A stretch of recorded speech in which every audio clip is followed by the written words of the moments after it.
अलका जी की बहू अंबिका सुबह सुबह उन्हें गर्मा गर्म पराठे और चाय का नाश्ता परोसकर थाली साफ करते हुए मुस्कुराती हुई वापस किचन की ओर जा ही रही थी कि तभी डोरबेल की तेज आवाज गूंज उठी।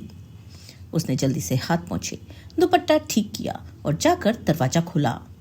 सामने उनकी पड़ोसन कांता जी खड़ी थी, हमेशा की तरह उत्सुक नजरों से अंदर झांकती हुई। कांता जी की आदत ही थी सुबह सुबह 2-3 घरों में झांक कर पड़ोसियों की जिंदगी में दिलचस्पी लेना, बिना निमंत्रण की चाय पीना और अपनी कहानियां सुनाना। आज भी वे अलका जी को नाश्ता करते देखकर जोर से हंस पड़ी और बोली, वाह अलका बहन, क्या किस्मत पाई है तुमने। बेटे और बहू दोनों ही कितना ख्याल रखते हैं। हमसे पूछो, हमारी बहू को तो ये याद तक नहीं रहता कि मैंने नाश्ता किया है या नहीं। सुबह उठते ही वो अपने फोन में खो जाती है और मैं भूखी प्यासी बैठी रहती हूँ। ये सुनकर अलका जी के चेहरे पर चमक आ गई। वे थोड़ा सीधे होकर बैठ गई, चाय की चुस्की लेते हुए अपनी बहू की ओर देखा और गर्व से बोली, हाँ कांता जी, मेरी बहू सच में बहुत समझदार है, हम सबका बहुत ख्याल रखती है। सुबह उठते ही सबसे पहले मेरे लिए नाश्ता तैयार करती है, दवाइयाँ याद दिलाती है और शाम को मेरे साथ बैठकर पुरानी बातें करती है। सास के मुंह से ये तारीफ सुनकर अंबिका के होठों पर हल्की सी मुस्कान फैल गई। उसने शर्माते हुए सर झुका लिया, आंखें नीची करके बिना कुछ बोले वापस रसोई की ओर चली गई। मन ही मन वो खुश थी कि उसकी मेहनत को सराहा जा रहा था। मन में उसके कुछ भी चल रहा हो, लेकिन बाहर से वो हमेशा शांत और विनम्र बनी रहती। पूरा दिन व्यस्तता में बीत गया। सुबह की कच्ची धूप दोपहर की गर्मी में बदल गई। फिर शाम की ठंडी हवा ने घर को सुकून दे दिया। शाम को अलका जी अपने कमरे में बैठी, पुरानी लकड़ी की कुर्सी पर आराम से टिकी हुई। सामने मेज पर उनकी प्यारी सी डायरी खुली थी, जिसमें वे रोजाना की छोटी छोटी खुशियां और दिल की बातें लिखती। पेन हाथ में लेकर वे धीरे धीरे शब्द उकेर रही थी। आज की कांता जी की बात, अंबिका की मुस्कान और अपने मन का सुकून। तभी हल्के से दरवाजा खुला। देखा तो उनका बेटा मोहित मुस्कुराते हुए अंदर आया। माँ, आप भी ना, पता नहीं क्या लिखती रहती हैं इस डायरी में। अरे कभी आराम भी कर लिया करो, मोहित ने प्यार भरी डांट लगाते हुए कहा। अलका जी ने डायरी बंद करते हुए हंसकर जवाब दिया, अरे बेटा, ये लिखना ही तो मेरा आराम है। अपनी डायरी से बात करते हुए दिन भर की थकान उतार लेती हूँ और मन भी हल्का हो जाता है। मोहित माँ के पास आकर बिस्तर के किनारे बैठ गया। उनके कंधे पर हाथ रखते हुए प्यार से बोला, वैसे माँ, लिखती क्या हो आप इस डायरी में? कोई राज की बातें? हल्का जी मुस्कुरा कर बोली, बस बेटा, कुछ दिल की बातें। इनको लिखने के बाद मुझे सुकून मिलता है। सबको सुनाने के लिए नहीं होती ये, लेकिन हाँ, जब मैं नहीं रहूंगी तो ये डायरी मेरी सबसे बड़ी याद बनेगी, तुम्हारे लिए, अंबिका के लिए, तुम्हारे बच्चों के लिए। ये सुनकर मोहित थोड़ा भावुक हो गया। उसकी आंखें नम हो आईं, लेकिन वो मुस्कुराने की कोशिश करता हुआ बोला, माँ, आप ऐसी बातें मत किया करो। मैं चाहता हूँ कि आप हमेशा मेरे साथ रहें। आपके बिना तो ये घर सूना हो जाएगा। अलका जी ने बेटे का हाथ थामते हुए उसकी हथेली पर प्यार से थपकी दी और बोली, अरे पगले, माँ बेटे का रिश्ता तो सांसों से भी पहले और बाद तक चलता है। मैं कहीं भी रहूं या तू जहां रहेगा, मुझे अपने पास ही पाएगा। मैं तेरे दिल में हूं, तेरी हर सांस में। मोहित ने अपना सिर झुका लिया और फिर धीरे से बोला, माँ, मैं जिंदगी में जो भी हूं आपकी वजह से हूं। आपने मुझे ईमानदारी, मेहनत और प्यार से रहना सिखाया। आप ही मेरी सबसे बड़ी ताकत हो। बिना आपके मैं कुछ भी नहीं। कुछ देर के लिए कमरे में एक गहरा सन्नाटा छा गया, जहां सिर्फ माँ बेटी की आंखें बोल रही थीं। अभी वो दोनों बातें कर ही रहे थे कि तभी अंबिका कमरे में आई। उसने दरवाजे की चौखट पर हाथ टिकाया, आंखें सिकोड़ी और मोहित की तरफ देखकर थोड़ा गुस्से से बोली, अगर बातें खत्म हो गई हो तो चलो, चाय पकौड़े तैयार हैं। उसकी आवाज में वो हल्की चुभन थी जो रोजमर्रा की थकान से आती है। मोहित ने उसकी तरफ देखा। उसकी आंखों में झुंझलाहट और प्यार का मिश्रण पढ़ लिया। फिर माथे पर हाथ मारकर बोला, अरे यार, माफ करना, मैं तो माँ को चाय पकौड़े के लिए बोलना ही भूल गया था। तुम चलो, हम अभी आ रहे हैं। बहू के जाते ही अलका जी ने मुस्कुराते हुए बेटे से कहा, बेटा, तू भी कमाल करता है, इतनी देर से बैठा है पर बताया नहीं। अब जल्दी चल, नहीं तो बहू नाराज हो जाएगी।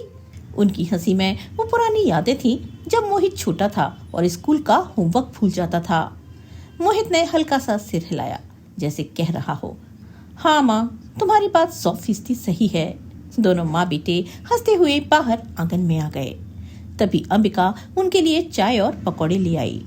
ट्रे में चाय के कप और गर्मा गर्म पकौड़े जो अभी अभी तले गए थे, और साथ ही चटनी की खुशबू। अलका जी ने चाय की चुस्की ली, फिर एक गर्मा गर्म पकौड़ा मुंह में डाला और आंखें बंद कर ली।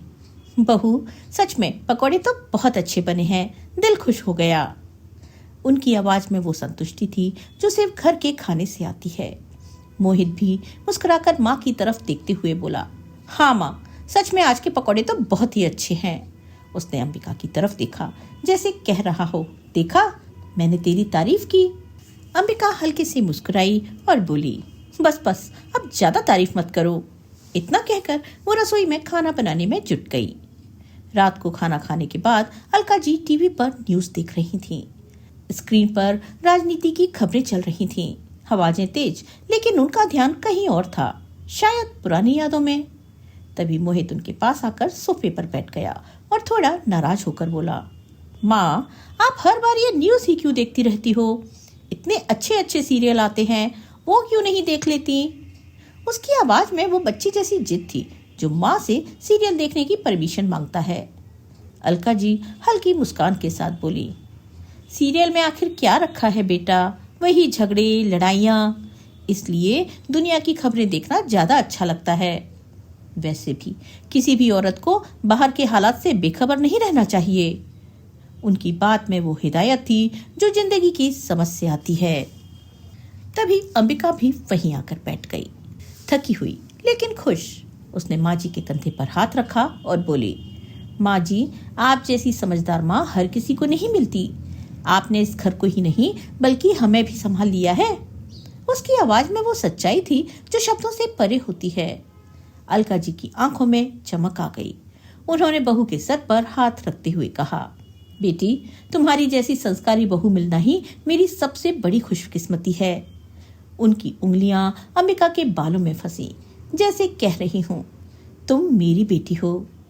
तभी मोहित ने माँ के कंधे पर हाथ रखते हुए कहा, माँ, आपने जिंदगी भर हमारे लिए बहुत कुछ किया। अब बारी हमारी है कि हम आपका हर ख्वाब पूरा करें। उसकी आवाज में वो वादा था जो बेटे की आंखों में चमकता है। अलका जी मुस्कुराई। उनके दिल में यही बात गूंज रही थी कि मेरा बेटा और बहू सच में मुझे बहुत चाहते हैं। लेकिन सच्चाई क्या थी वो अलका जी अभी पहचान नहीं पाई। कुछ देर बातें करने के बाद अलका जी उठकर अपने कमरे में सोने के लिए चली गई। कमरे में अकेली लेटते ही पुरानी यादें फिर खेलने लगीं। मोहित का बचपन, उसकी हंसी और उनके पति की याद। इधर मोहित और अंबिका भी अपने कमरे में चले गए। दरवाजा बंद करते ही कमरे में सन्नाटा पसर गया। सिर्फ दीवार घड़ी की टिक टिक और बाहर हवा का शोर। अंबिका ने धीमी आवाज में कहा, मोहित, तुम्हें नहीं लगता कि अब वक्त आ गया है? उसकी आवाज में बेचैनी थी, जैसे लंबे समय से दबी कोई आग फूटने को बेताब हो। ये सब सुनकर मोहित ने मोबाइल नीचे रखा। फोन की नीली रोशनी उसके चेहरे पर पड़ रही थी, जो अब उदासी से भरा लग रहा था। उसकी आंखों में झिझक और सवाल दोनों थे। झिझक इसलिए कि माँ का चेहरा याद आता, और सवाल इसलिए कि अंबिका की बातें भी गलत नहीं लगती। उसने कहा, अंबिका, तुम हमेशा इतनी जल्दी क्यों करती हो? माँ की बात है, इतना आसान नहीं है ये सब, थोड़ा सब्र रखो। तो अंबिका ने थोड़ी कड़वाहट से कहा, आसान कभी कुछ नहीं होता मोहित, लेकिन अगर अभी नहीं सोचा तो बाद में पछताना पड़ेगा। सोचो, हमारा भविष्य, हमारी जिंदगी का क्या होगा? शहर में नौकरी, अपना घर, बच्चे, सब कुछ माँ के भरोसे थोड़े ना चलेगा। उसकी आंखें चमक रही थीं, लेकिन उस चमक में महत्वाकांक्षा के साथ डर भी था। डर कि कहीं देर न हो जाए। वो बिस्तर के किनारे बैठी हाथों से चादर को मसल रही थी और मोहित के जवाब का इंतजार कर रही थी। मोहित ने एक गहरी सांस ली। उसका चेहरा उलझन से भरा था। उसके माथे पर बल पड़ गए। फिर उसने कहा, देखो अंबिका, मैं माँ को तकलीफ नहीं देना चाहता, बस चाहता हूँ कि सब कुछ सही तरीके से हो जाए। वो अकेली हैं, पिताजी के जाने के बाद सिर्फ मैं और तुम ही तो हैं उनके सहारे। उसकी आवाज कांप रही थी। यादों का बोझ अब शब्दों में उतर आया। बचपन की वो रातें जब माँ रात रात भर जाग कर उसकी पढ़ाई करवाती, अब उसकी आंखों के सामने घूमने लगी। देखो मोहित, अंबिका ने आगे कहा। अब उसकी आवाज में दृढ़ता थी। कभी कभी सच्चाई पर भावनाओं का पर्दा डालना पड़ता है। अगर हम सिर्फ माँ के भरोसे और स्नेह में बंधे रहेंगे तो अपना भविष्य कैसे संभालेंगे? शहर की महंगाई, हमारी जरूरतें, माँ को भी तो समझना चाहिए। वो उठकर मोहित के पास आई, उसके कंधे पर हाथ रखा, लेकिन उस स्पर्श में सांत्वना कम, दबाव ज्यादा था। मोहित चुप रहा। उसकी आंखों में टकराव साफ दिख रहा था। एक तरफ माँ का विश्वास, वो विश्वास जो सालों से उसे बांधे रखता था। दूसरी तरफ पत्नी की बातों का दबाव जो भविष्य की चिंता से उपजा था। मन में तूफान था। क्या सही है, क्या गलत, कुछ समझ नहीं आ रहा था। वो खिड़की की ओर देखने लगा, जहां बाहर घना अंधेरा था, जैसे उसकी जिंदगी का प्रतिबिंब। उसके अंदर भी तो वही अंधेरा पनप रहा था। उसी पल अचानक बाहर से आवाज आई। धातु की प्लेट जमीन से टकराई हो जैसे। दोनों एकदम चौंक कर खामोश हो गए। अंबिका का चेहरा पीला पड़ गया। दिल की धड़कनें कानों तक पहुंचने लगीं। कहीं माँ ने सुन तो नहीं लिया? उसने फुसफुसाते हुए कहा। आंखें दरवाजे पर जा टिकी। मोहित झटपट उठा। उसने दरवाजा खोला, सावधानी से बाहर झांका। खिड़की पर रखी स्टील की प्लेट हवा से गिरकर लुढ़क गई थी। उसका किनारा अब भी हल्का कपकपा रहा था। बाहर हवा तेज थी। पेड़ों की पत्तियां भी सरसरा रही थीं। ये देख उसने राहत की सांस ली। छाती पर से जैसे कोई पत्थर हट गया हो। कुछ नहीं था, उसने दरवाजा बंद करते हुए कहा, लेकिन आवाज में अभी भी संदेह की हल्की सी लकीर थी। चलो अब सो जाओ, कहते हुए मोहित बिस्तर पर आकर लेट गया। अंबिका भी चुपचाप उसके बगल में लेट गई। कमरे में फिर सन्नाटा छा गया, लेकिन नींद कहाँ आनी थी। दोनों की आंखें छत से चिपकी रहीं। मन में उलझन चलती रही। बाहर हवा का शोर बढ़ता जा रहा था, जैसे कोई तूफान आने वाला हो, और शायद वो तूफान उनके घर में ही छिपा था। अगले दिन सुबह के 6 बजे थे कि तभी अचानक दरवाजे की घंटी बजी। अलका जी की नींद खुली। सोचा, इतनी सुबह कौन आया होगा? कमरे से निकलते हुए उन्होंने बेटे को आवाज दी। मोहित बेटा, घंटी बज रही है। अपनी माँ की आवाज सुनते ही मोहित ने उठकर कहा, हाँ माँ, मैं देखता हूँ। कहते हुए वो दरवाजे तक पहुंचा, और जैसे ही दरवाजा खोला तो सामने पड़ोस की चंदा काकी खड़ी थी। बाल बिखरे हुए, चेहरा आंसुओं से भरा, हाथ कांप रहे थे। उन्हें देख मोहित घबरा गया और बोला, काकी आप इतनी सुबह सुबह, क्या हुआ? तो चंदा जी फूट फूट कर रो पड़ी।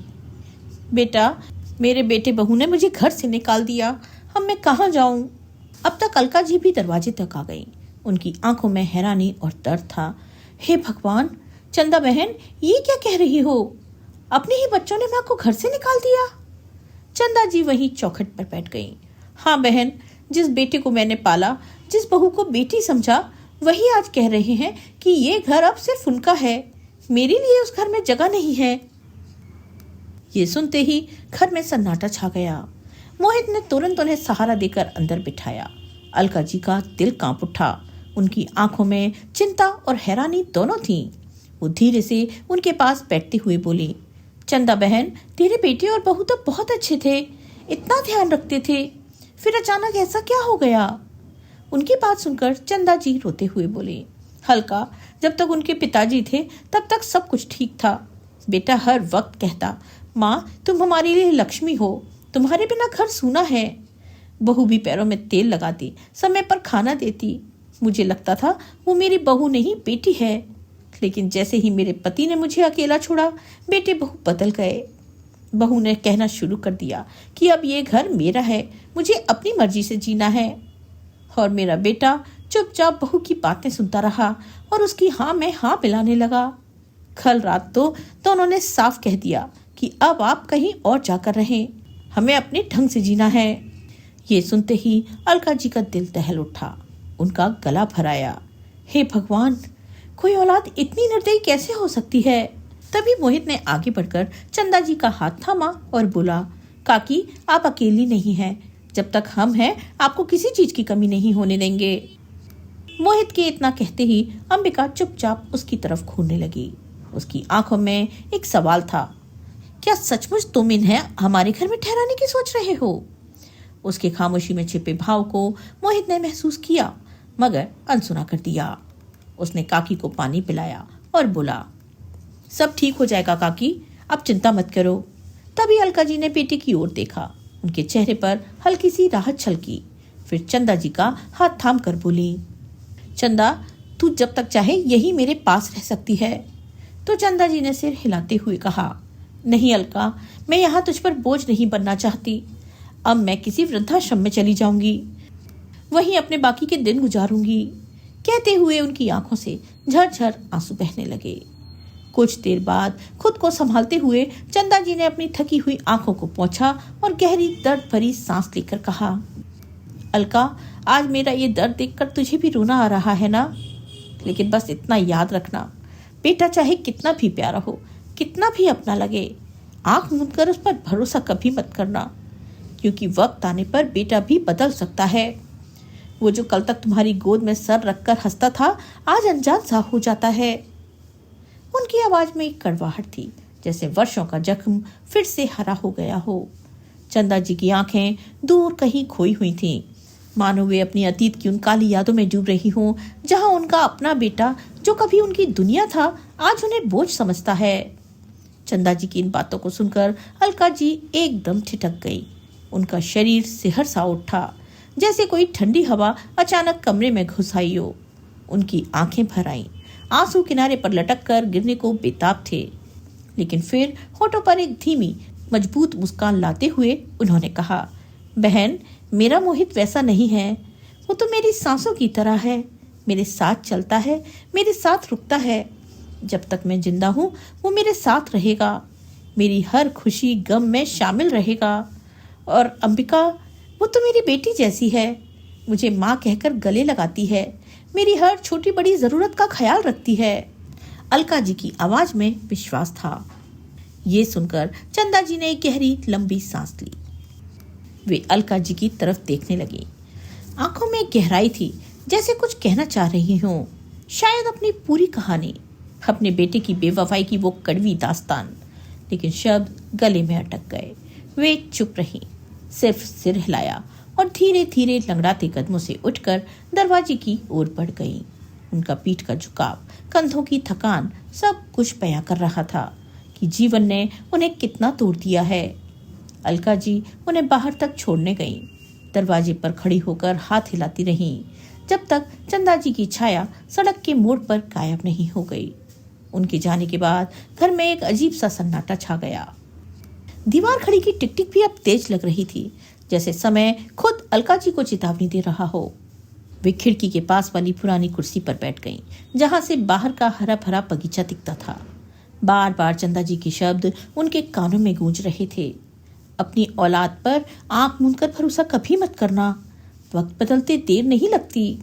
ये वाक्य किसी तेज तीर की तरह उनके दिल में चुभते रहे, जख्म बनाते रहे। दिल में एक हल्का सा डर समा गया।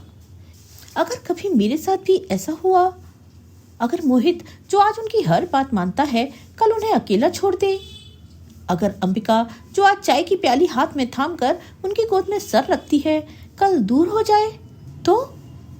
ये सोचकर ही उनकी आंखें नम हो गईं, आंसू गालों पर लुढ़कने लगे। लेकिन फिर अगले ही पल अलका जी ने सिर हिलाते हुए खुद से कहा, नहीं नहीं, मैं कैसी बेवकूफी की बातें सोच रही हूँ। मेरा मोहित तो बचपन की तरह मेरी गोद में सर रखकर बातें करता है, सब कुछ शेयर करता है। और अंबिका, वो तो मुझे माँ कहकर रोज गले लगाती है, सुबह उठते ही मेरी दवाइयाँ याद दिलाती है, रात को सोने से पहले मेरे पैर दबाती है।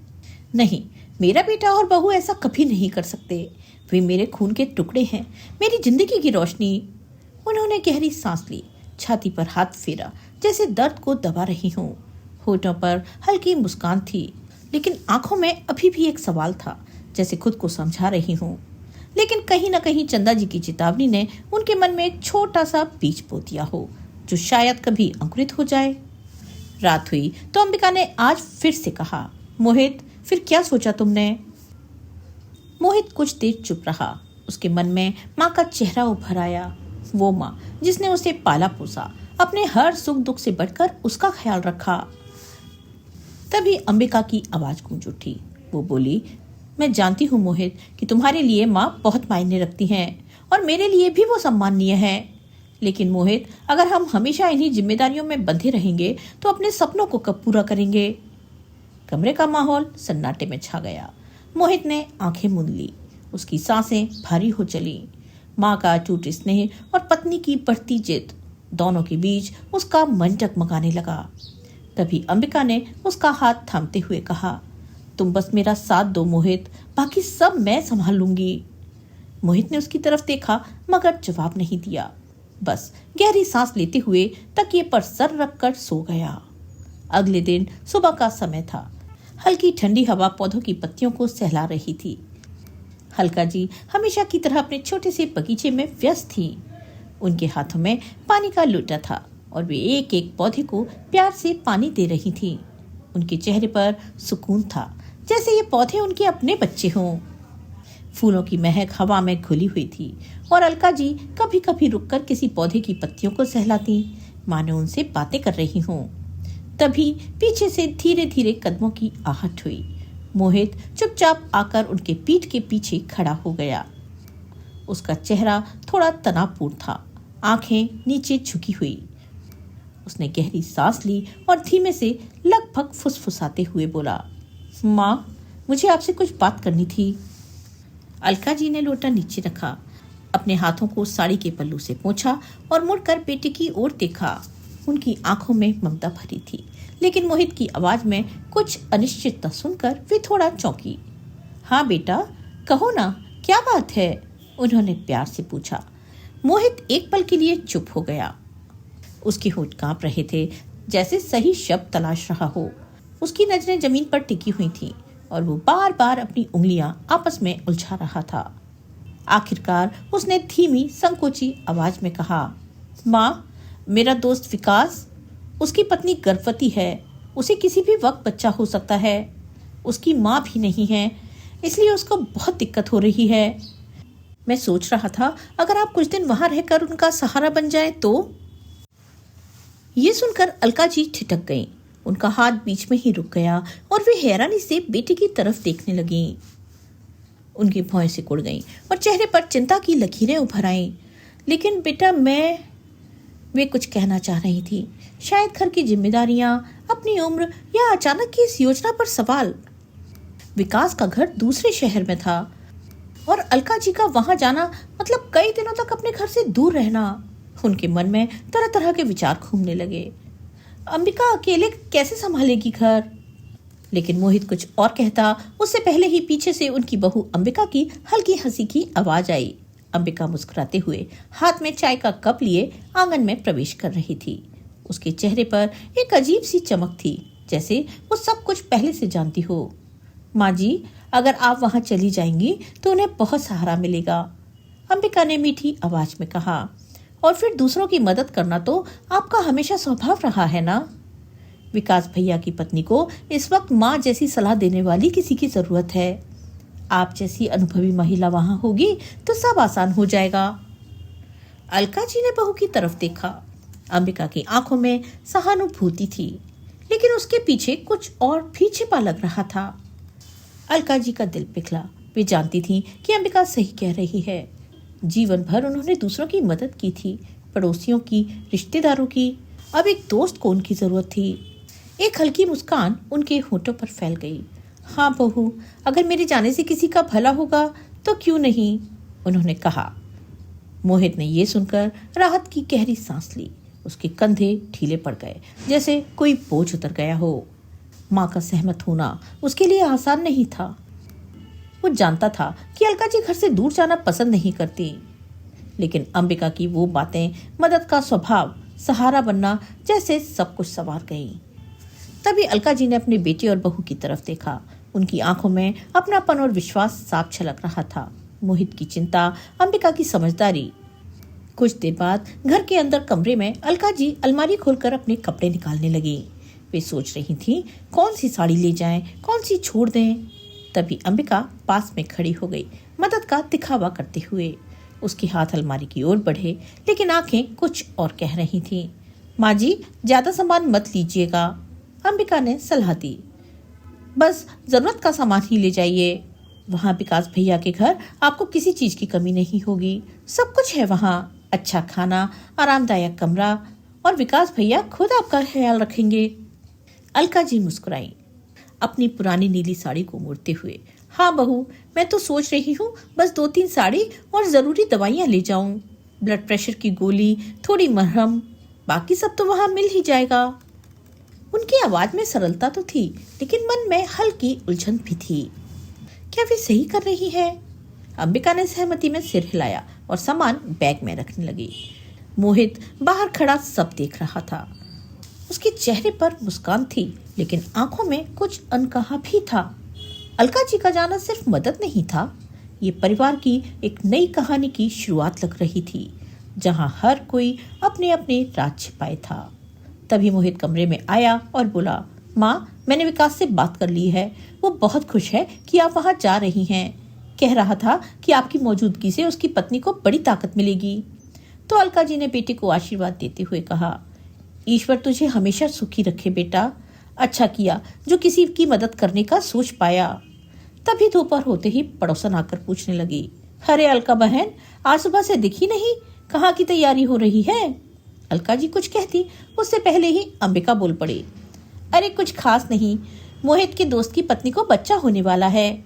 उनका कोई अपना नहीं है, इसलिए माँ जी कुछ दिन के लिए उनकी मदद के लिए जा रही हैं।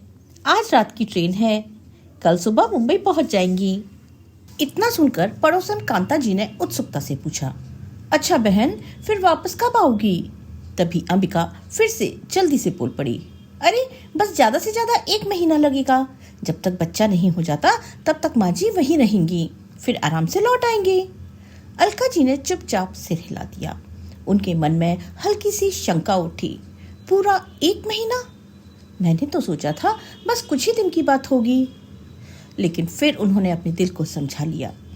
पर उन्हें जरा भी अंदाजा नहीं था कि अपने घर से निकलकर मुंबई तक का ये सफर उनके जीवन की दिशा ही बदल देगा। रात को 10 बजे अलका जी को ट्रेन में बिठाकर मोहित ने प्यार से कहा, माँ, आप आराम से रहना। मुंबई पहुंचते ही विकास आपको रिसीव कर लेगा। वहां आपको किसी बात की चिंता नहीं करनी है। अंबिका भी मुस्कुरा कर बोली, हाँ माँ जी, और रोज फोन पर हमारी बातें होती रहेंगी। अलका जी की आंखें नम हो गईं। उन्होंने बेटे का हाथ कसकर थामा और धीमे स्वर में बोली, बेटा, मुझे तुम दोनों की बहुत याद आएगी। कैसे रहूंगी मैं तुम दोनों के बिना? इतना कहते कहते उनकी आंखों से आंसू बहने लगे। मोहित ने तुरंत माँ का हाथ थामा और बच्चे की तरह समझाते हुए बोला, माँ, ये बस थोड़े दिनों की बात है। वहाँ सचमुच किसी अपने की जरूरत है। अगर ऐसा ना होता तो मैं आपको कभी नहीं भेजता। आप तो जानती हैं कि मैं आपसे एक पल भी दूर नहीं रह सकता। अलका जी ने आंसू पोंछते हुए गहरी सांस ली और हल्की मुस्कान के साथ बोली, ठीक है बेटा, और सुन, अब जब मैं घर पर नहीं रहूंगी तो तुम अपना और बहू का अच्छे से ख्याल रखना। बाहर का कुछ मत खाना, समझे? मोहित मुस्कुराकर बोला, माँ, आप निश्चिंत रहिए, आपकी बहू मेरा अच्छे से ध्यान रखेगी। अंबिका ने झुककर माँ जी के पांव छुए और धीरे से बोली, माँ जी, अब आप यहाँ की चिंता छोड़ दीजिए, बस आप वहाँ चैन से रहना। तभी ट्रेन ने एक लंबी सीटी दी। अलका जी ने खिड़की से बाहर झांक कर बेटे बहू को देखा। उनके चेहरे पर गर्व और स्नेह की रेखाएं साफ झलक रही थीं। धीरे धीरे ट्रेन चल पड़ी। खिड़की से हाथ हिलाती हुई अलका जी की आंखें फिर से भर आईं। उन्हें क्या पता था कि ये सफर उनकी जिंदगी का रुख हमेशा के लिए बदल देगा। अगली सुबह ट्रेन अपने गंतव्य पर पहुंच चुकी थी। दूर दूर तक फैले शहर से गाड़ियों की भोंपू जैसी आवाजें अलका जी के कानों में एक अजीब सी उलझन पैदा कर रही थीं। वे उठी, साड़ी का पल्लू धीरे से ठीक किया, बैग को कसकर पकड़ा और खिड़की से बाहर झांका। प्लेटफॉर्म पर लोगों की उमड़ती भीड़, चाय वालों की चिल्लाती आवाजें, चाय चाय, गर्मा गर्म चाय, और भागते दौड़ते यात्री, सब कुछ उन्हें एकदम अनजाना, एकदम नया नया सा लग रहा था, मानो वे किसी दूसरे संसार में उतर आई हों। ट्रेन के प्लेटफॉर्म पर रुकते ही उनका दिल जरा धड़का। कपकपाते पैरों से वे धीरे धीरे उतरने लगी। उम्र का बोझ और शहर की अजनबियत दोनों कंधों पर सवार थे। तभी सामने से एक लगभग 35 साल का आदमी तेज कदमों से आगे बढ़ा।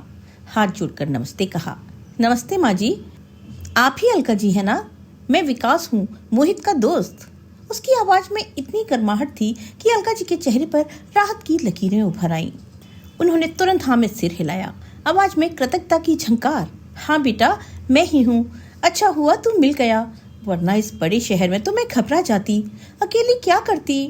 विकास ने फौरन उनका भारी बैग थामा, आदर से झुक कर कहा, माँ जी अब आप बिल्कुल चिंता मत कीजिए, यहाँ आप मेरी माँ की तरह ही रहेंगी, जैसे अपनी सगी माँ।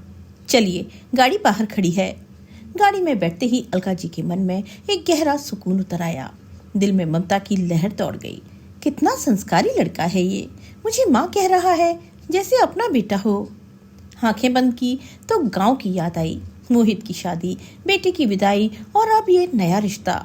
लेकिन उन्हें जरा भी अंदाजा नहीं था कि ये मुस्कुराता हुआ चेहरा, ये अपनापन उनके जीवन की सबसे कड़वी सच्चाई का हिस्सा बनने वाला है। करीब 1 घंटे की ड्राइव, शहर की चकाचौंध, ऊंची इमारतें और ट्रैफिक की धक्कम धक्का ने उन्हें थका दिया। लेकिन विकास की बातें सुनकर दिल को तसल्ली मिली। आखिरकार विकास के घर पहुंची। बाहर गमलों में लगे रंग बिरंगे फूल, लाल गुलाब और पीले गेंदे, और बीच में तुलसी का पवित्र पौधा देखकर अलका जी का मन प्रसन्न हो उठा, जैसे गांव की मिट्टी की खुशबू यहाँ भी आ गई हो। आंखें चमक उठी। अरे, तुलसी माँ भी तो यहाँ है। तभी अंदर से एक औरत धीरे धीरे बाहर आई, पेट पर हाथ रखे, चेहरे पर थकान लेकिन मुस्कान। विकास ने परिचय करवाया। माँ जी, ये मेरी पत्नी ऋचा है। ऋचा ने उन्हें देखकर हाथ जोड़े और मुस्कुराते हुए कहा, नमस्ते माँ जी। अच्छा हुआ आप आ गईं, हम मुझे थोड़ी राहत मिलेगी। इस हाल में सब संभालना मुश्किल पड़ रहा था। दिन रात थकान, उल्टी, कुछ अच्छा नहीं लगता। अलका जी भावुक हो उठी। उन्होंने ऋचा का माथा सहलाया, ममता से लबरेज आवाज में बोली, अब तुम्हें चिंता करने की कोई जरूरत नहीं है बेटी, मैं आ गई हूँ ना। जैसे अपनी बहू को संभालती वैसे ही तुम्हें भी संभालूंगी, तू बस आराम कर। तभी विकास ने एक कमरे की तरफ इशारा करते हुए कहा, माँ जी ये रहा आपका कमरा। ऊपर का हिस्सा किराए पर दिया हुआ है, इसलिए मैंने आपके लिए नीचे का कमरा खाली करवाया है। और वैसे भी आपको बार बार सीढ़ियां चढ़ने में तकलीफ होगी, यहीं रहेंगी तो आसानी रहेगी। अलका जी ने सिर हिलाकर हामी भर दी। लेकिन कमरे में घुसते ही पुरानी सी चारपाई, धूल भरी अलमारी और फीकी दीवारें देखकर दिल में जरा सी टीस उठी। लेकिन फिर सोचा, मुझे कौन सा हमेशा के लिए रहना है, बस कुछ दिन की ही तो बात है। तभी ऋचा ने कुर्सी की ओर इशारा किया। माँ जी आप बैठिए ना, मैं आपके लिए चाय बना लाती हूँ, गर्मा गर्म। थकी हुई अलका जी कुर्सी पर थम से बैठ गईं। आंखें बंद कर गांव की यादों में खो गईं। पति की मौत के बाद का अकेलापन, बेटे की दूरियां और अब ये नया परिवार। लेकिन उन्हें क्या पता था कि ये सुकून चंद दिन का मेहमान है। कुछ समय बाद ऋचा चाय बनाकर ले आई। माँ जी ये लीजिए चाय और बिस्किट, अदरक वाली, ठंडक के लिए। थोड़ी देर में विकास बाहर से छोले भटूरे ले आएगा, गर्मा गर्म, उसने बड़ी आत्मीयता से कहा। अलका जी हल्की हैरानी के साथ बोली, अरे बेटा छोले भटूरे मंगाने की क्या जरूरत है, घर में आटा सब्जी दाल तो होगी ना, खाना तो मैं बना ही लूंगी। उनके इतना कहते ही पीछे से विकास कमरे में आया, मुस्कान लिए। नहीं माँ जी, वो दरअसल ऋचा की तबीयत ठीक नहीं रहती, 8वां महीना चल रहा है ना, डॉक्टर ने कहा है कि उसे ज्यादा आराम चाहिए। कोई काम नहीं, कोई तनाव नहीं, इसलिए आजकल मैं बाहर से ही खाना लाता हूँ ताकि वो थके नहीं। ये सुनकर अलका जी का दिल भर आया। बेटा तुम्हें बाहर से कुछ भी लाने की जरूरत नहीं है, अब मैं आ गई हूँ ना, खाना मैं खुद बनाऊंगी। सुबह सुबह ताजा रोटी, सब्जी, दाल, सब कुछ। तुम बिल्कुल चिंता छोड़ दो। और ऋचा तुम बस आराम करना, अपनी और अपने होने वाले बच्चे की सेहत का ख्याल रखना। अलका जी के शब्दों में सच्ची ममता और अपनापन था। तभी विकास ने हल्की सी नजर ऋचा पर डाली और मुस्कुराया। लेकिन उस मुस्कान के पीछे छिपे मायने, वो छल की चिंगारी अलका जी पढ़ नहीं सकी। उधर अंबिका की खुशी का तो जैसे कोई ठिकाना ही नहीं था। वो आंखों में चमक लिए मोहित से बोली, मोहित, सच में मैंने सोचा भी नहीं था कि ये सब इतनी आसानी से हो जाएगा। अब देखो, माँ जी का वो कमरा किराए पर चढ़ा देंगे तो हमें कितना फायदा होगा।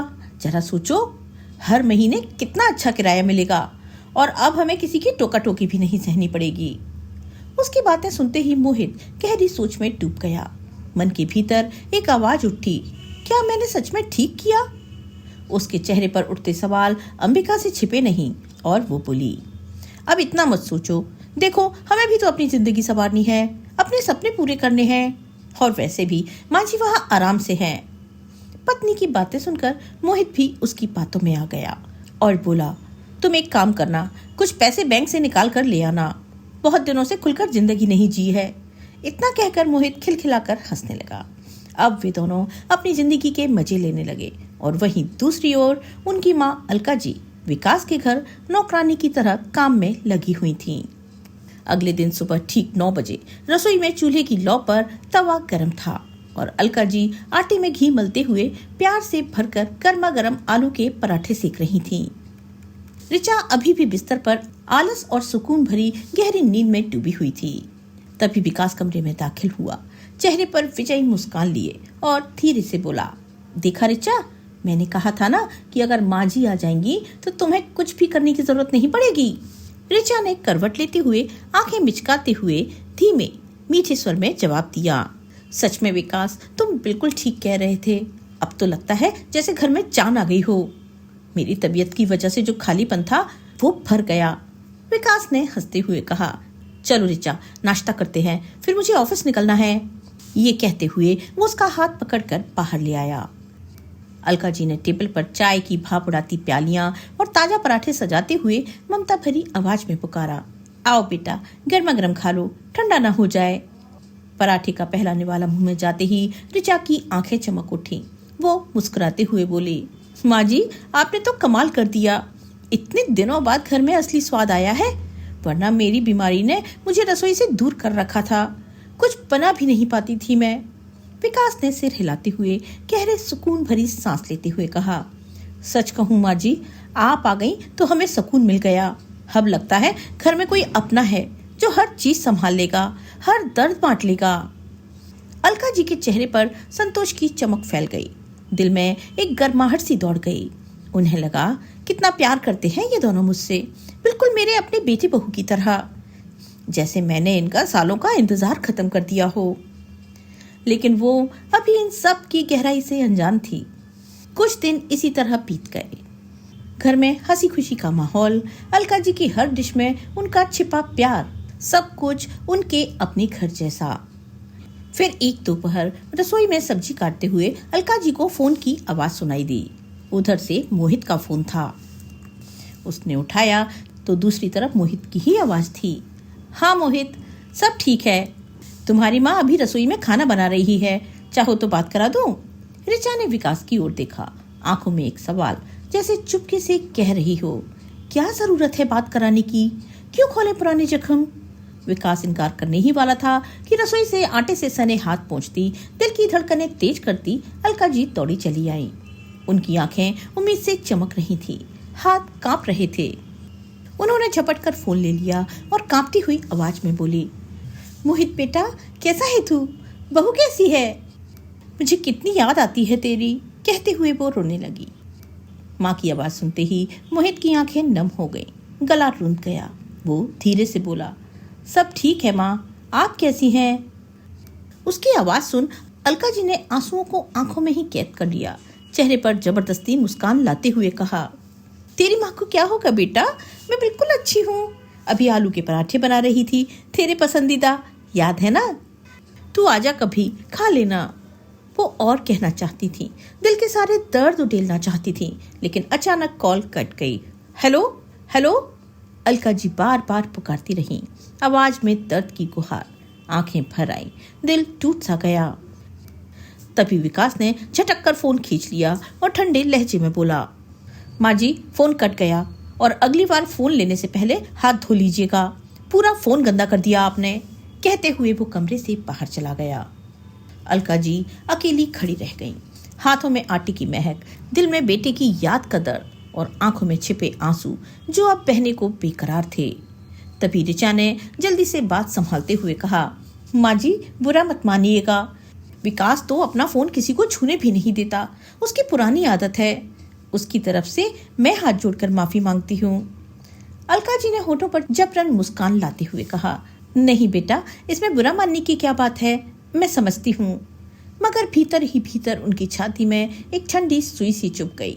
विकास का ये कड़क स्वर, उसकी आंखों में छलकती बेरुखी, जैसे वो अपनी किसी नौकरानी को डांट रहा हो। जिस विकास के लिए वो इतनी दूर से आई थी, वही विकास आज उन्हें खा जाने वाली नजरों से देख रहा था। उनकी आंखों में आंसू आ गए, मगर उन्होंने पल्लू से उन्हें पोंछ लिया कि कहीं ऋचा न देख ले।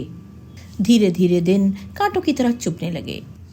अब तो विकास और ऋचा दोनों उन्हें ऐसे देखते जैसे घर में एक अनचाही नौकरानी आ गई हो।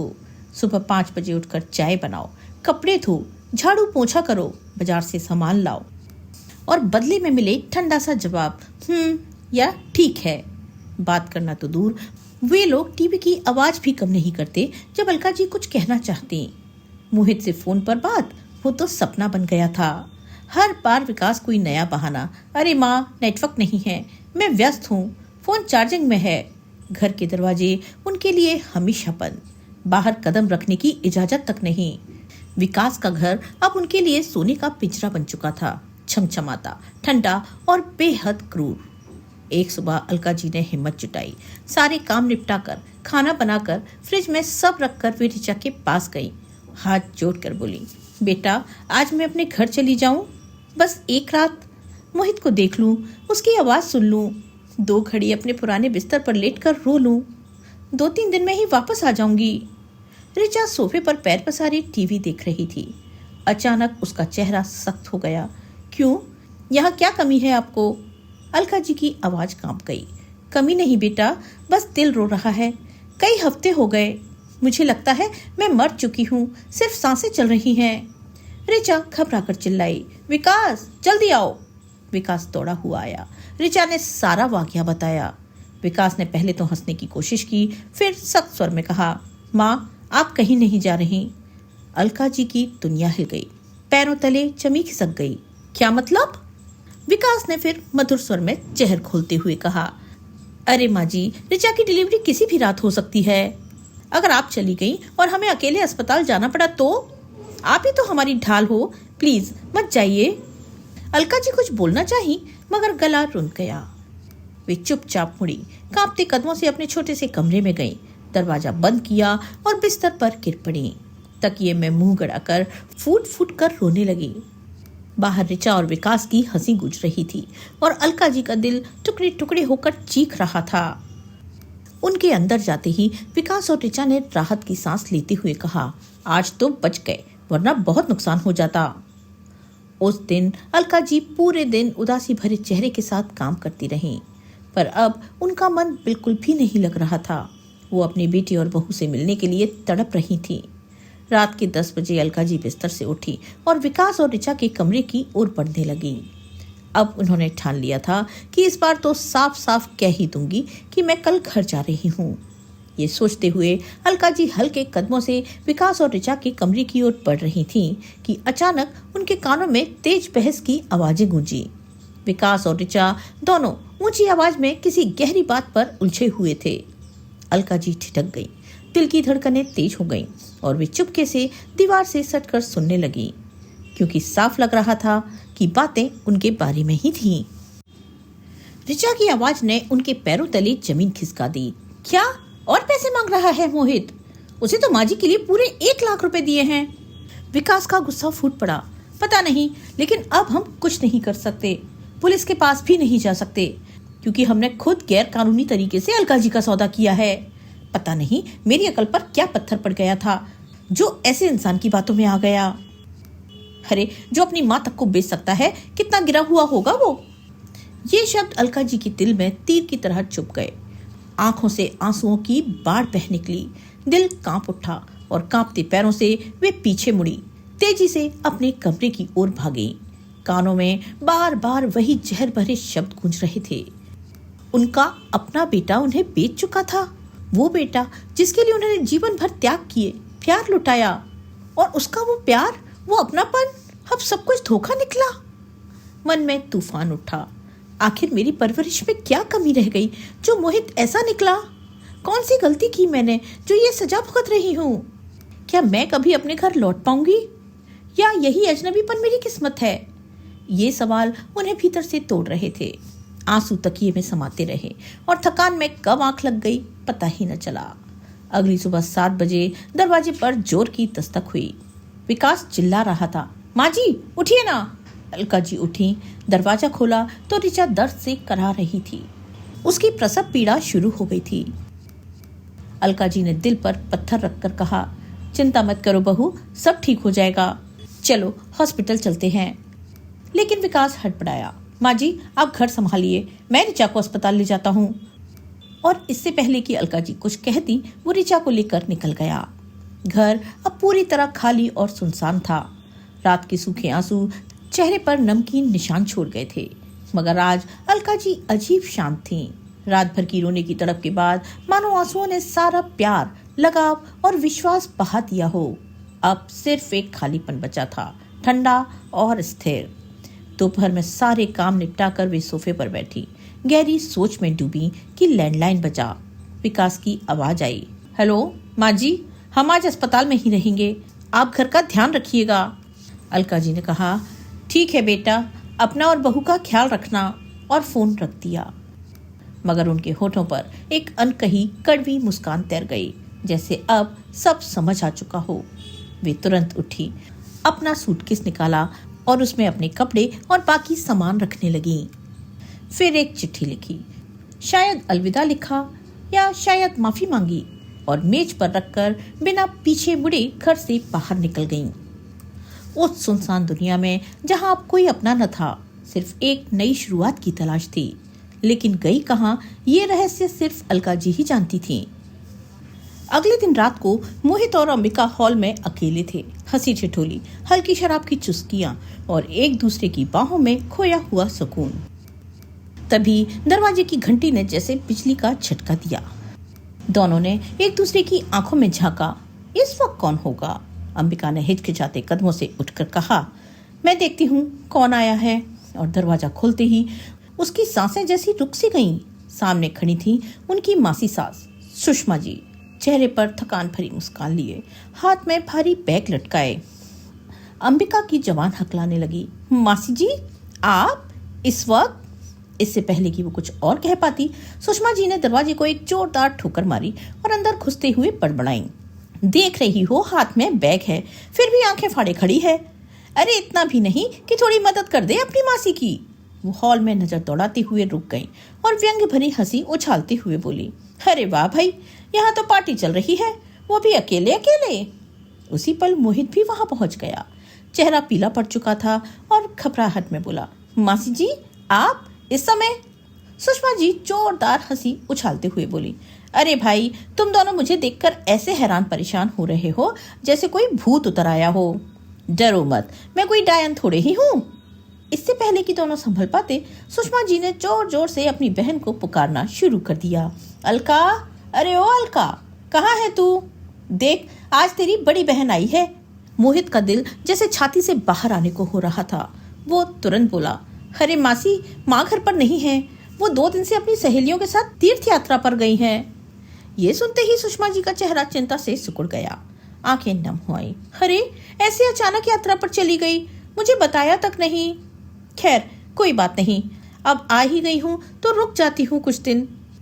ठीक उसी क्षण मोहित के हाथ से गिलास फिसलकर जमीन पर गिर पड़ा, टुकड़े बिखर गए और उसकी घबराहट सबके सामने आ गई।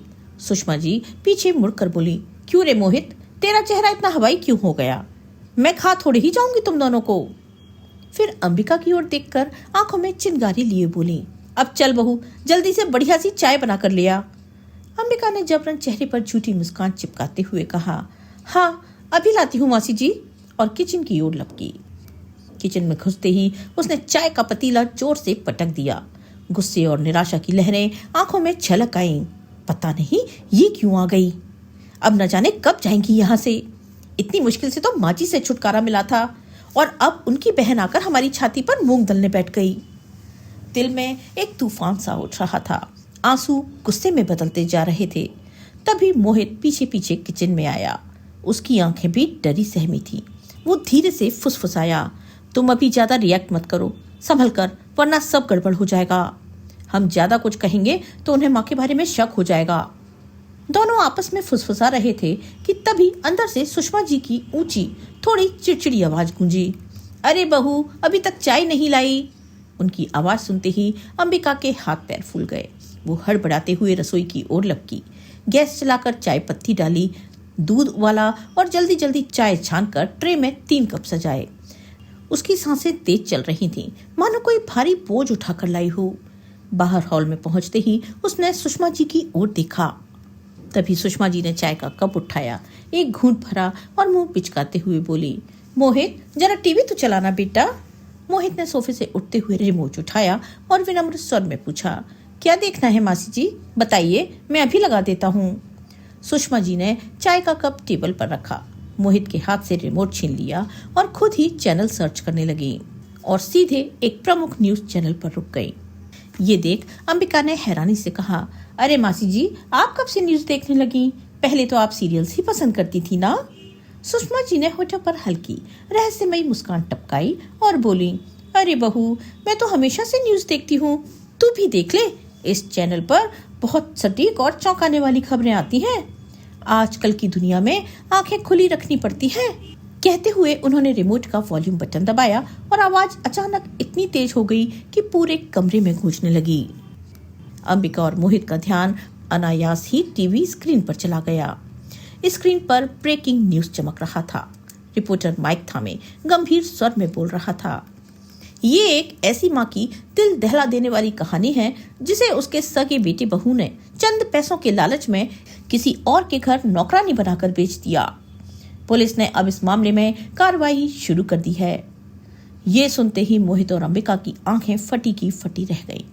मोहित का चेहरा पीला पड़ गया, उसका गला सूख रहा था। अंबिका के हाथ कांपने लगे। चाय का कप टेबल पर रखते वक्त उसकी उंगलियां लड़खड़ा गईं। दोनों के माथे पर पसीने की बूंदें चहचहाने लगीं, मानो कोई भयानक रहस्य अचानक उजागर हो गया हो। तभी सुषमा जी ने आह भरते हुए कहा, हे भगवान, कैसे कैसे बच्चे हो गए हैं आजकल के। अपनी सगी माँ को कोई बेच सकता है क्या? वो भी महज चंद पैसों के लिए। किसी पर भरोसा ही नहीं किया जा सकता आजकल।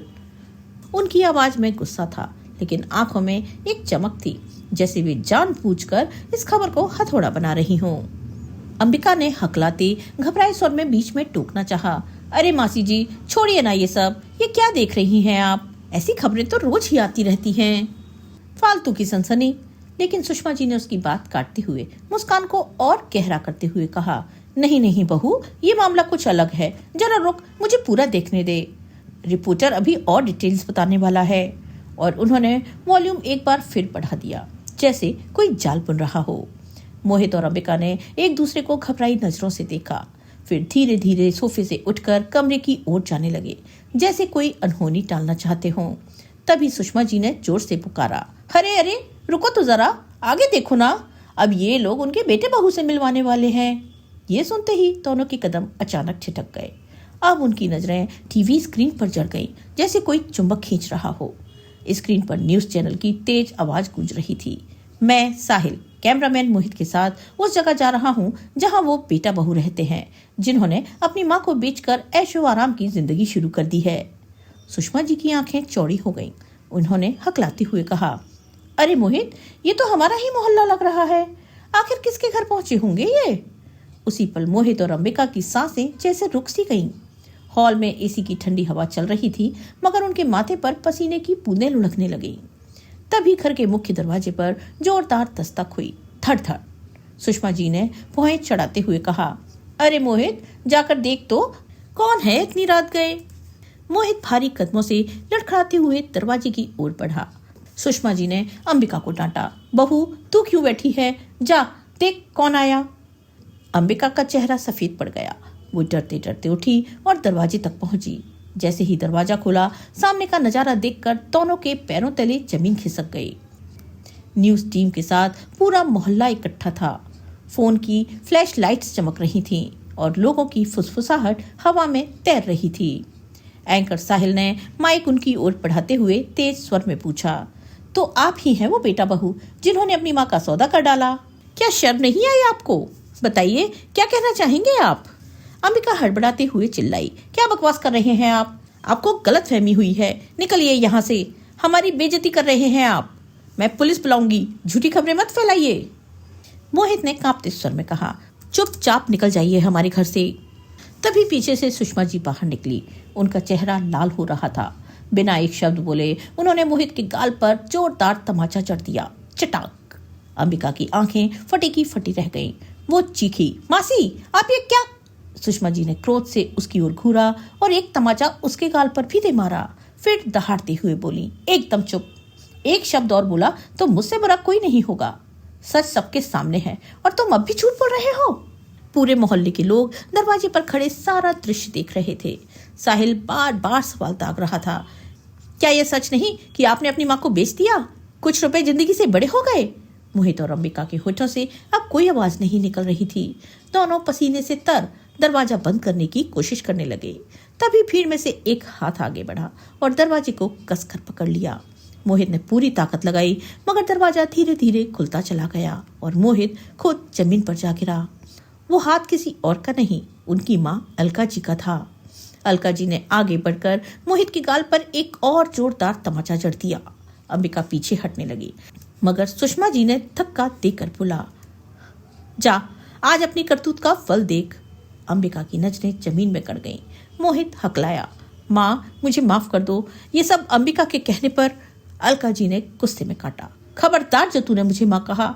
तुम जैसे बेटे पर शर्म आती है मुझे कि मैंने तुझे जन्म दिया। मोहित और अंबिका हाथ जोड़कर गिड़गिड़ाने लगे। तभी पुलिस की जीप आकर रुकी। सायरन की तेज आवाज ने माहौल को और डरावना बना दिया। इंस्पेक्टर ने कड़क आवाज में कहा, मोहित और अंबिका तुम दोनों गिरफ्तार हो। अंबिका चीखने लगी, नहीं मैंने कुछ नहीं किया। वो भागने की कोशिश करने लगी मगर सुषमा जी ने उसका हाथ कसकर पकड़ लिया। मोहित ने एक बार माँ की ओर देखा मगर अलका जी ने मुंह फेर लिया। मोहित की आंखों से आंसू बह निकले। वो बिना विरोध किए पुलिस के साथ चला गया। अंबिका चीखती रही, छोड़ो मैंने कुछ नहीं किया। मगर भीड़ का गुस्सा चरम पर था। लोग चिल्ला रहे थे, ले जाओ इन्हें और हमेशा जेल में सड़ने दो। उनके जाने के बाद माहौल धीरे धीरे शांत हुआ। अलका जी ने हाथ जोड़कर साहिल से कहा, बेटा अब तुम भी चले जाओ, मुझे और तमाशा नहीं चाहिए। साहिल ने कैमरे की ओर देखते हुए कहा, मित्रों आज की लाइव रिपोर्ट यहीं समाप्त। याद रखिए माँ के आंसुओं का सौदा करने वाला कभी सुखी नहीं रह सकता। कैमरा बंद हो गया। भीड़ बिखर गई। अब घर में सिर्फ अलका जी और सुषमा जी थीं। दोनों चुपचाप सोफे पर बैठी हुई थीं। दोस्तों दरअसल ये सारा प्लान सुषमा जी का ही था। जब अलका जी ने विकास का घर छोड़ा तो वे सीधे अपनी बहन सुषमा जी के घर गई थीं। वहीं उन्होंने सारी तरकीब सोची और तय किया कि मोहित जैसे गुनहगारों को कैसे सजा दिलवानी है। फिर उसी वक्त सुषमा जी ने न्यूज वालों से बात की और उन्हें सारी बात बताई। न्यूज वाले भी उनकी बातों से सहमत हो गए। पर आज सुषमा जी अलका जी का हाथ पकड़कर बोली, लेकिन अलका मैं अभी भी तुम्हारी आंखों में वो ममता देख रही हूँ। तुम्हें दुख हो रहा है ना? अलका जी की आंखों से आंसू टपक पड़े। उन्होंने टूटी आवाज में कहा, हाँ बहन, बेटा चाहे कितना भी गुनहगार हो, माँ का दिल उसे तकलीफ में नहीं देख सकता। मेरा मन रो रहा है, पर सच ये भी है कि ऐसे बेटे के लिए आंसू भी बेकार हैं। इतना कहकर अलका जी थक कर वहीं सोफे पर लेट गई। उनकी पलकें धीरे धीरे बंद हुईं और वे नींद के आगोश में समा गईं। उधर ऋचा को अभी तक बच्चा नहीं हुआ था। डॉक्टर ने उसे अगले 2 दिन बाद फिर से आने को कहा था, इसलिए दोनों घर लौट आए। लेकिन जैसे ही विकास और ऋचा घर पहुंचे तो दरवाजा बंद देखकर विकास हैरानी से बोला, दरवाजा बंद है, कहीं बुढ़िया भाग तो नहीं गई? अरे भागकर जाएगी भी कहाँ, शायद फिर से मोहित के पास ही गई होंगी। हाँ, और अगर नहीं आई तो मोहित ले ही आएगा। तो उन्होंने खिड़की में रखी चाबी से दरवाजा खोला और अंदर कदम रखा। घर के अंदर गहरा सन्नाटा था। ऋचा सीधे सोफे पर लेट गई और विकास भी बैठ ही रहा था कि तभी उसकी नजर टेबल पर रखी चिट्ठी पर पड़ी। अरे ऋचा, लगता है ये चिट्ठी तो माँ जी ने ही लिखी होगी। उसने चिट्ठी उठाई और जोर जोर से पढ़ना शुरू किया। विकास और ऋचा, मैं इस घर से जा रही हूँ। मुझे सब पता चल गया है कि मोहित ने मुझे यहाँ क्यों भेजा। उसकी करतूत का सबक मैं उसे जरूर सिखाऊंगी और अब इस घर में कभी वापस नहीं आऊंगी। विकास, तुम जानते हो कि इंसान का सौदा करना एक कानूनी अपराध है। लेकिन तुम चिंता मत करना, मैं तुम्हारे खिलाफ कोई शिकायत नहीं करूंगी। मुझे पता है इस समय ऋचा को तुम्हारी जरूरत है, इसलिए बेहतर यही होगा कि तुम अपने परिवार का ध्यान रखो। चिट्ठी पढ़ते ही हॉल में गहरा सन्नाटा छा गया। विकास और ऋचा की आंखों से पछतावे के आंसू बहने लगे। विकास धीरे से ऋचा के पास बैठा और बोला, ऋचा, हमने सचमुच बहुत गलत किया है, लेकिन अब मैं कसम खाता हूँ कि अपनी गलतियों का प्रायश्चित करने के लिए मुझे जो सजा भुगतनी पड़ेगी मैं भुगतूंगा। आज एक माँ की लिखी छोटी सी चिट्ठी ने उन दोनों के जीवन को हमेशा के लिए बदल दिया। माँ की ममता रोकर भी हमें हंसना सिखा देती है और टूट कर भी जीना सिखा जाती है। माँ बाप से बढ़कर इस दुनिया में कुछ नहीं होता। अपनी की हुई गलतियों को सुधारने का मौका हमें खुद तलाशना चाहिए, ना कि उनसे दूर भागना चाहिए, क्योंकि पछतावा और प्रायश्चित ही सच्ची मुक्ति का रास्ता है। दोस्तों, आपको आज की ये कहानी कैसी लगी? लाइक और कमेंट करके जरूर बताएं। अगर आप हमारे चैनल पर पहली बार आए हैं तो चैनल को सब्सक्राइब करना बिल्कुल ना भूलें। मिलते हैं एक नई कहानी के साथ। तब तक के लिए स्वस्थ रहिए, मस्त रहिए और अपने अपनों का ख्याल रखिए। आपका बहुत बहुत धन्यवाद।